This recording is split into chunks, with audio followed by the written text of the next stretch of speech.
Hello and welcome to the Embrace Your Destiny podcast. My name is Sandra Dawes and I'm your host. And if you're new to the podcast, the Embrace Your Destiny podcast is all about sharing the experiences of women who have been through a challenging time in their life, but they also have come through on the other side of that, and they're here to share their stories with the hopes of inspiring others and letting them know that there is hope and there is a way to get through to that other side of the tunnel. And today my guest is Daria Tsvenger, and she's a mindset expert and host and creator of a self-discovery program, The Dream Sprint. My goodness, my apologies. Her work has helped hundreds of people tap into the power of the brain to gain clarity and turn their dreams into reality. Daria shared her expertise on TV shows such as Good Morning La La Land, Simulation, and major publications like ThriveGlobal, Voyage LA, and more than 30,000 passionate dreamers are following Daria's work. And when you come back to the show notes, you can learn more about Daria and where to find and connect with her on social media as well. So welcome, Daria. Hi, Sandra. Thanks for having me. I'm so excited. Thanks for being here. So why don't we just jump right in and get started with you sharing the piece of your journey that you'd like to share with us today? Yes, my pleasure. And I deeply resonate with the topic of this podcast because, all of us humans, we are going through challenging times in life, but sometimes it's really hard to open up, to be vulnerable, and to talk openly about that. When I was going through my challenges, I didn't want to talk about that because it was so vulnerable, so afraid. But now, finally, when this chapter is closed and when I, got myself out of this, I'm able to share this openly and vulnerably in hopes that somebody who goes through the same thing will benefit from it. So my story goes this way. I was born and raised in Siberia in Russia. It's like this furthest and coldest part that everybody jokes about. I was, pretty normal girl. All was normal. I was, going to school. Then I went for studies to Moscow, won scholarship, and all of this were lining up just fine. But then at some point, my life turned out this way that for family reasons, I was kind of like not forced, but kind of like obliged to move to another country. And I thought that moving to another country, and I'm talking about the United States, it's really easy. It's an easy piece of cake because I used to live abroad before, like in Asia and Europe. So I thought this would be like really easy. So I went to the United States with my husband, and he was building his tech company at that time. And I thought that everything would be just perfect because, I'm married, everything's fine. My husband has a really good job and all these things. And I could have just done nothing and still be fine. And I thought that I would be fine. But when I moved, I started to experience this severe existential crisis because I had nobody to talk to. I had no family or friends whatsoever. And I was basically locked in the country for quite an extensive period of time because of all this documents processing stuff. So I couldn't go anywhere. And I was literally like sitting at my apartment all alone every single day without any understanding how I can contribute in this totally new for me environment. And everything that I've done prior to that point of my life seemed for me really non-meaningful because everything that I've done in Russia was I was using the language a lot of my work because I used to be a TV host. I used to do all these public things.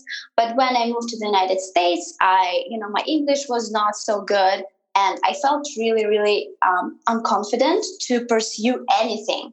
So I was like ready to settle for like volunteering jobs and like internships, although I was already an established professional. And this really affected my personality because I started on this negative cycle, and basically I got myself into depression where I was waking up every single day with no energy, with no desire to do whatsoever. I was crying in the middle of the day for no reason. I could, burst into tears in the middle of a dinner in the evening, like in front of everybody, all my husband's friends, because I was feeling so bad inside. And at some point, I was really shocked with what was happening to me, and I realized that this is not normal. And I started this journey of uncovering and discovering what's going on with me. And I went a little bit on the medical route, and they told me that I'm depressed and that I should probably just take pills and everything will be fine.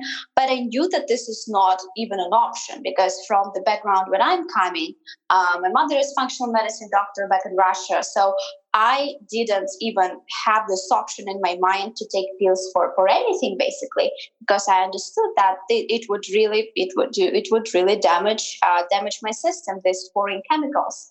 So I decided to go a different route and to learn how my brain works and why do I feel what I feel and why do I do what I do. And on this journey, I started to discover that our brain is basically a very ancient machine, that it's really like thousands of years old. And our brain really thrives on misery. So our brain loves to find what's going on wrong and what can possibly go wrong. And it takes an effort to put yourself together.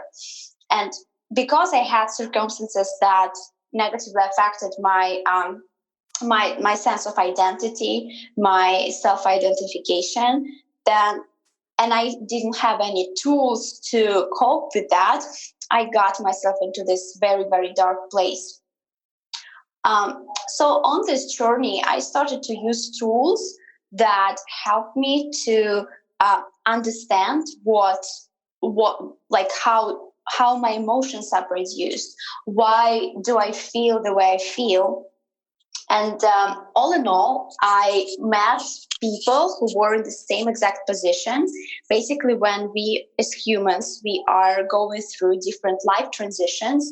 And for some people, it's moving countries. For some people, it's changing relationships. For some people, it's changing jobs. And all sudden changes that happen to us, and not the changes that we decide to imply in ourselves, our brain is not really designed to cope with that. But we can train ourselves to cope with that if we realize how the brain works, and that how to train it to basically find advantage in the most devastating circumstances that happen in life. Absolutely. I feel like when you develop a gratitude practice, right, when you can train your brain to shift perspective, like when you're not feeling good about something or you're not in a positive headspace, that you do have a choice and you can always look for, as Esther Hicks says, a better feeling thought, right? That there's always that opportunity. But like you say, when you're going through something challenging, like for me, it was the loss of my father that shifted everything for me and left me in that headspace of feeling very depressed and not wanting to do anything and wondering what the purpose of life was anymore. And same thing, getting told, suggested that I should try antidepressants and that sort of thing. But knowing that for me, I just knew that it wasn't that I was suffering from a chemical imbalance, much like you. I just didn't have the tools to cope with what I was going through at that time. And so I think that it is so important to have access to those tools and know that they're there when you are going through those challenging times, for sure. Yeah, and I also learned that there are a lot of confusion around like the tools that we can do internally, that we can use internally, and the external factor. Because basically the major tool that we have in our arsenal is the action. So whatever brings us to inspired action, this is where the life is. Because when we feel depressed, when we feel bored, we basically don't have any energy to act. So I found this indicator, kind of like using the action as the indicator, pretty powerful. So if I use some internal tool and I felt that I want to do more externally, I have the energy to act, this is how I understood that I was on the right path. Was it the same for you, Sandra? Yes, absolutely. And I think that that's one of the big lessons that I've learned for sure. Daria, what would you say is one of the biggest lessons that you've learned throughout this journey so far? You're asking what was the biggest lesson that I've learned? Yes. Yeah, so the biggest lesson is that our brain doesn't want us to be happy. And it finds all the reasons for us to feel really bad the majority of the time. And it's because of the ancient survival mechanisms that are engraved in our brain. Because our ancestors, they were literally like surviving every single day, and physical survival was at the forefront of our body and brain. This is like the purpose of life, to survive. But nowadays we have less physical threats. We live in relatively safe world where we are not worried about if we are going to be killed like today or tomorrow. And the new set of challenges, they come up. For example, like challenging relationships at work, or bad emails that come in, or like bad news that come in. So all our threats right now are mostly psychological threats, but our brain perceives them as physical threats. So it literally, that's why when we feel agitated, when we feel depressed, we can feel it in our bodies, because our bodies react as they are ready to fight. So this was my biggest kind of like that, oh my God, the happiness is not the thing. This is my job. Right. Yeah. And that it's amazing how the mind can build up things to be so threatening, so devastating, and then to realize that it really is just all an illusion, something that has been created in the mind, and it really doesn't have the power that we give it. It's a great place to get to that realization. Yes. Daria, what are some of the most helpful tools that you've used to get you through this journey, to get you out of that depression that you were feeling? Yes, great question. The first question that I started to ask myself, and I found really hard to answer this question, is, Daria, what do you really want? Like everything aside, what do you really want? And I was talking to myself like I would talk to a little girl.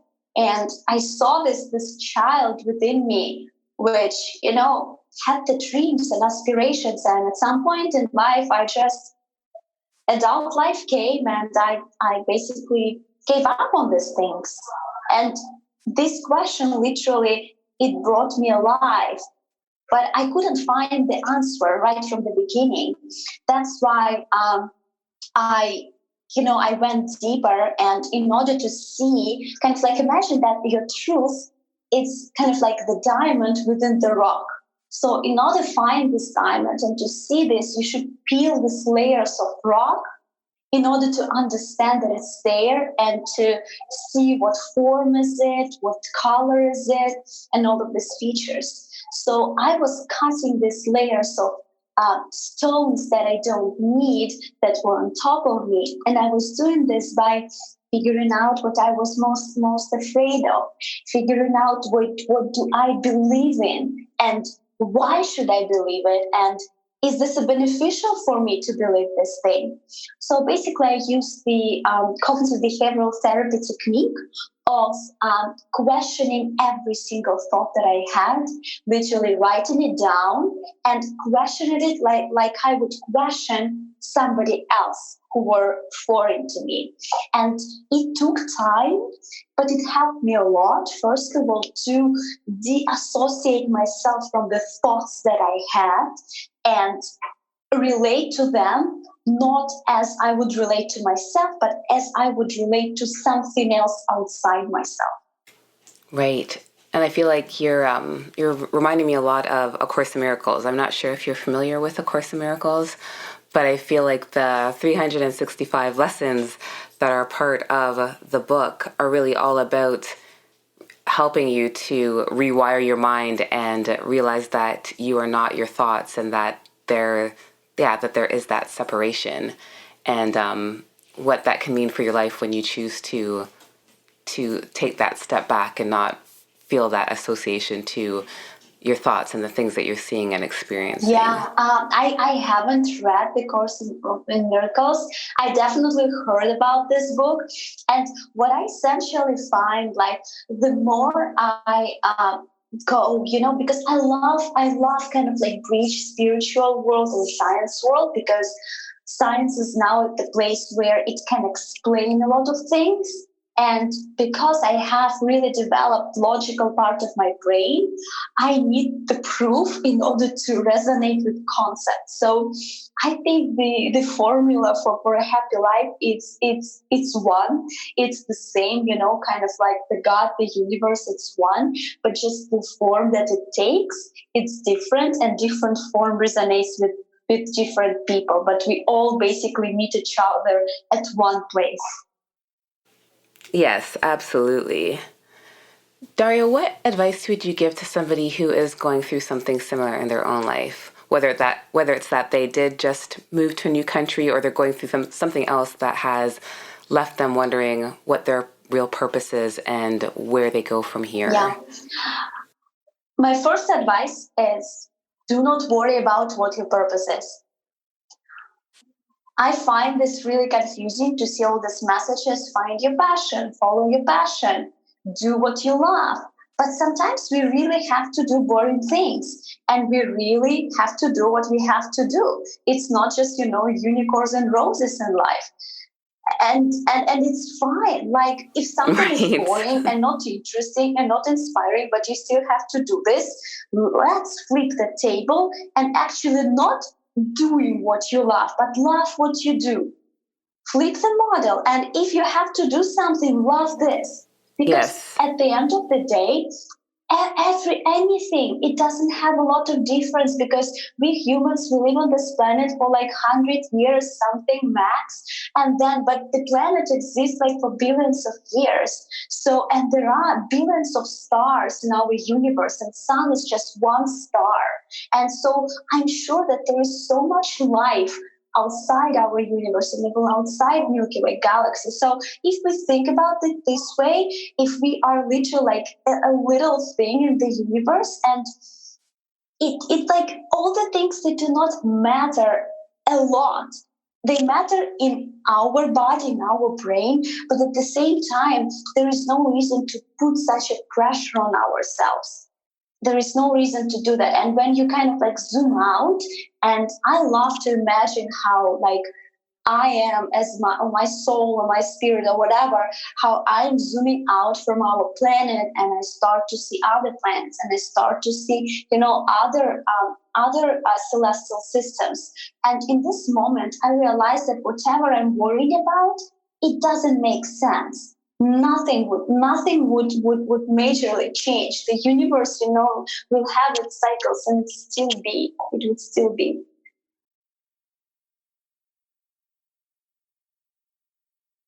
Yeah, and I think that's one of the things that you can struggle with when you are going through a challenging time is, where you're in your depression or in your head a lot at that point too, is that you can forget that the world is still spinning. That that even though the world seems to have stopped for you, or not been, or it's not going to ever be the same, that it is.